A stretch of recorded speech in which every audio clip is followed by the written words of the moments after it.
Chandigarh police ਹਮੇਸ਼ਾ ਹੀ ਆਪਣੀ ਨਿਸ਼ਠਾ ਤੇ ਡੈਡੀਕੇਸ਼ਨ ਦੇ ਲਈ ਜਾਣੀ ਜਾਂਦੀ ਹੈ ਤੇ ਅੱਜ ਦਾ ਦਿਨ ਚੰਡੀਗੜ੍ਹ ਪੁਲਿਸ ਦੇ ਲਈ ਕਾਫੀ ਖਾਸ ਹੈ ਕਿਉਂਕਿ ਗ੍ਰਹਿ ਮੰਤਰੀ ਅਮਿਤ ਸ਼ਾਹ ਖੁਦ ਮੌਜੂਦ ਸੀ ਉਹਨਾਂ ਦੇ ਇੱਕ ਅਹਿਮ ਪ੍ਰੋਜੈਕਟ ਨੂੰ ਲਾਂਚ ਕਰਨ ਦੇ ਲਈ। ਤੇ ਜਦੋਂ ਅਮਿਤ ਸ਼ਾਹ ਨੇ ਬੋਲਣਾ ਸ਼ੁਰੂ ਕੀਤਾ ਤੇ ਚੰਡੀਗੜ੍ਹ ਦੀ ਪੁਲਿਸ ਦੀ ਖੂਬ ਤਾਰੀਫਾਂ ਕੀਤੀਆਂ। मंच पर उपस्थित मुख्यमंत्री हरियाणा, गृह सचिव भारत सरकार और यहाँ की लोकप्रिय सांसद Shrimati Kiran ji, adviser to governor और आज इस छोटे से मगर बहुत महत्वपूर्ण कार्यक्रम में उपस्थित चंडीगढ़ प्रशासन के कर्मचारी, अधिकारी, पुलिस प्रशासन के सारे ऑफिसर्स,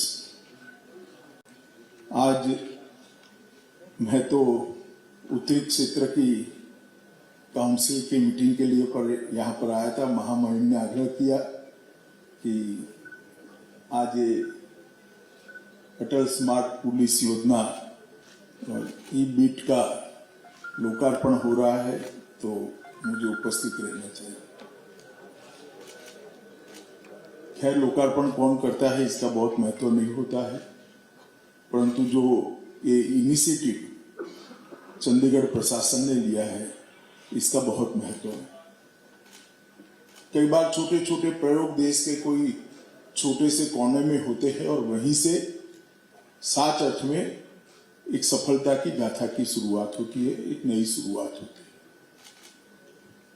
मैं राज्य में भी गृह मंत्री रहा हूं, अब देश का भी गृह मंत्री बना हूं। मेरा शुरू से आग्रह है कि बीट को स्ट्रेंथ ही करना चाहिए, बीट को ताकत देनी चाहिए, क्योंकि नए जो आईपीएस अफसर बने हैं शायद वो सबको बीट की बहुत अहमियत नहीं मालूम होती और लगती भी नहीं है। हो सकता है हम लोग थोड़े पुराने जमाने के होंगे, हमारी सोच भी बदलने की जरूरत होगी, मगर जहां तक बीट एक्टिव न हो, बीट सक्रिय न हो और बीट चुस्त दुरुस्त न हो, तब तक लॉ एंड ऑर्डर कभी ठीक हो ही नहीं सकता।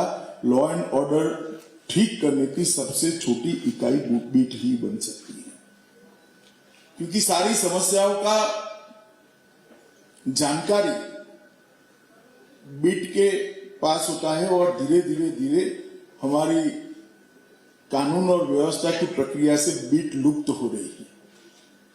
उस वक्त चंडीगढ़ ने ना बीट को फिर से आइडेंटिफाई करने का काम किया, बीट को आधुनिक बनाने का काम किया और तकनीकी दृष्टि से सुसज्ज करने का काम किया।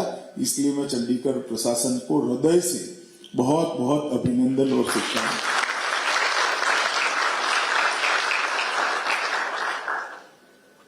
अब पुलिस और पुलिस की इमेज दोनों को बदलने की जरूरत है। पुराना दृश्य जो बचपन में सब देखते थे कि पुलिस की कल्पना तो हाथ में डंडा होता है, कठोर मुख मुद्रा होती है और किसी के साथ डांटकर गुस्से से बात करना, रौब जमाना, मैं मानता हूं ये सब चीजों के साथ अब समय के साथ धीरे धीरे बदलकर पूरा परिवर्तन इमेज का करने की जरूरत है। वो तभी हो सकता है जब टेक्नोलॉजी को स्वीकारा जाए। बीट के स्तर पर मेरी जानकारी में तो शायद पहला यूनिट होगा जिसने बीट को ई बीट बनाने का काम किया है। पुलिस थानों को कंप्यूटर से जोड़ना, पुलिस थानों को डीवाईएसपी, एसपी, कमिश्नर की ऑफिस से जोड़ना, जेल के साथ जोड़ना, कोर्ट के साथ जोड़ना, बहुत सारी प्रगति हमारे देश में भी हुई है और इससे न केवल अन्वेषण, सजा दिलाने की मात्रा में भी काफी बढ़ोतरी हुई है, परंतु ई बीट का पहली बार आज प्रयोग हो रहा है और 112 को भी बीट के साथ सीधा जोड़कर इसको एकदम सुलभ कराने का प्रयास चंडीगढ़ प्रशासन ने किया है। मैं हृदय से गवर्नर साहब को, मुख्य सचिव को, डीजीपी को, सभी को की प्रक्रिया में जो कोई भी लोग इन्वॉल्व है वो सभी को बधाई देना चाहता हूं और आशा करता हूं कि चंडीगढ़ की आबादी को इससे बहुत फायदा मिलेगा और अपनी समस्याएं, चाहे वो स्वास्थ्य की हो, चाहे पुलिस की हो या जानकारी प्राप्त करने की, तीनों दृष्टि से सेवाएं बहुत उपयुक्त भी रहेगी और उपयोगी भी होगी। तो आप सभी को हृदय से बधाई देकर मुझे काम के साथ जोड़ने के लिए आपका धन्यवाद कर मेरी बात को समाप्त करता हूं। वंदे मातरम। जन सेवा के लिए कहीं भी पुलिस फोर्स के लिए 3 इकाइयां सर बहुत महत्वपूर्ण होती हैं। एक है बीट अधिकारी, एक है तफ्तीशी अधिकारी और एक है थाना अधिकारी। यदि हम पुलिस को आधुनिक, जनप्रेमी व भविष्य के लिए उनको तैयार करने के लिए उनको आधुनिक बनाना चाहते हैं, तो इन तीनों इकाइयों की कार्यप्रणाली में मूलभूत रूप से परिवर्तन लाने की बहुत आवश्यकता है और इस परिवर्तन में प्रौद्योगिक व तकनीकी समाधानों का होना अति अनिवार्य है। सर, जब मैं शुरू में भर्ती हुए थे पुलिस में तो कंप्यूटर का आगमन हुआ था। मेरे आईओएस कंप्यूटर छूने में डरते थे। आज मेरे सिपाही कंप्यूटर्स में, एंड्रॉयड फोन्स में, टैबलेट्स के प्रयोग में पूरे पारंगत हैं सर। ये चेंज आया है सर। हम लोगों का ये प्रयास रहा है कि हम किस प्रकार बीट की इस आज का जो प्रयोग है सर, ये बीट प्रणाली, बीट ऑफिसर को उसके कार्य क्षेत्र में सक्षम और सुदृढ़ बनाने की दिशा में है। सर, इन प्रयोगों को जमीन पे लागू करने के लिए हमें अपनी सोच और अपनी कार्यशैली में बहुत बुनियादी तौर पे बदलाव लाने की आवश्यकता थी। सर, हमने सभी थानों में सर्वप्रथम 6 से 8 बीट बनाए।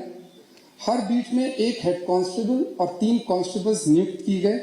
2 बीट में एक डिवीजन बनाई गई जिसका इंचार्ज सब इंस्पेक्टर, उसके साथ एक हेड कांस्टेबल और एक मोटरसाइकिल जीपीएस सही दी गई है जो उन 2 बीट में ही वो गश्त करेगी सर। इससे सर हम लोगों की बीट में उपस्थिति सुदृढ़ और उत्तम हुई है सर।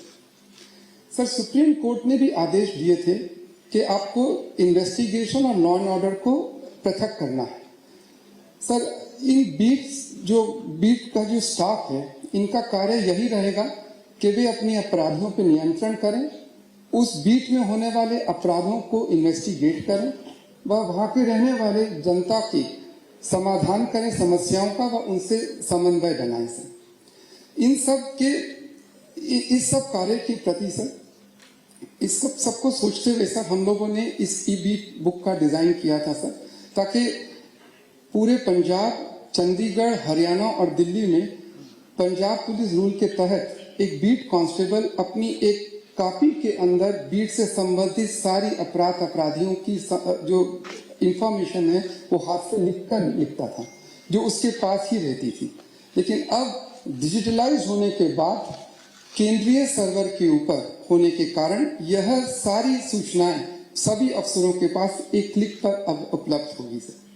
ई साथी के जो इसका दूसरा भाग ई साथी है सर, उसके जरिए हम पुलिस को थानों से निकालकर जनता के बीच ले जाने की हमारी दिशा में ये बहुत महत्वपूर्ण कदम होगा सर। जनता अब यदि इस ऐप को डाउनलोड करेगी तो घर रहकर ही अपनी जिस भी सुविधा को वो लेना चाहते हैं उसका हमें मैसेज भेजेंगे, उसके आगे की जिम्मेवारी हमारी रहेगी। दूसरा साथी जो है ये अपने आप में अलग एक परियोजना नहीं है, इसका CCTMS और ERSS 112 के साथ पूर्णतः समन्वय किया जा चुका है सर। अब सर यदि 112 पे कोई कॉल आती है तो वो सिर्फ पुलिस कंट्रोल रूम वैन के पास ही नहीं, हमारी अग्निशमन सेवाओं के तथा स्वास्थ्य सेवाएं के साथ साथ ई बीट बुक के थ्रू हमारे बीट अधिकारी के पास भी जा सकेगी, ताकि वे संकट के समय में हमारे जो नागरिक हैं उनके यथा स्थिति अनुଯାयी वहां पे शीघ्र पहुंचकर उसकी मदद कर सकें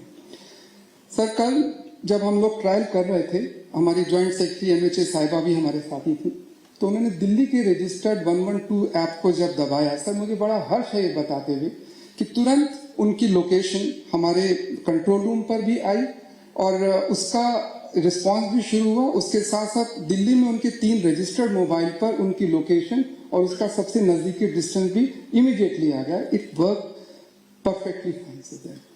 सर कल जब ट्रायल के दौरान ही एक वास्तविक आग की कॉल आई थी सर, जिसको जब हमने 112 के थ्रू किया तो सर वो जो आग की गाड़ी है वो उस स्थल पे 4 मिनट में पहुंच पाई सर। अमूमन औसतन समय इसका 12 मिनट है सर। सर ये जो 12 मिनट से 4 मिनट का अंतर है सर, ये किसी के जीवन और मृत्यु का अंतर हो सकता है। बहुत बहुत धन्यवाद सर। ਇਸ ਈ-ਬੀਟ ਐਪਲੀਕੇਸ਼ਨ ਦੇ ਵਿੱਚ ਕੀ ਖਾਸ ਹੋਣ ਵਾਲਾ ਹੈ ਦੱਸਾਂਗੇ ਇੱਕ ਬ੍ਰੇਕ ਤੋਂ ਬਾਅਦ। ਤੁਸੀਂ ਬਨੇ ਰਹੋ ABP ਸਾਂਝਾ ਦੇ ਨਾਲ।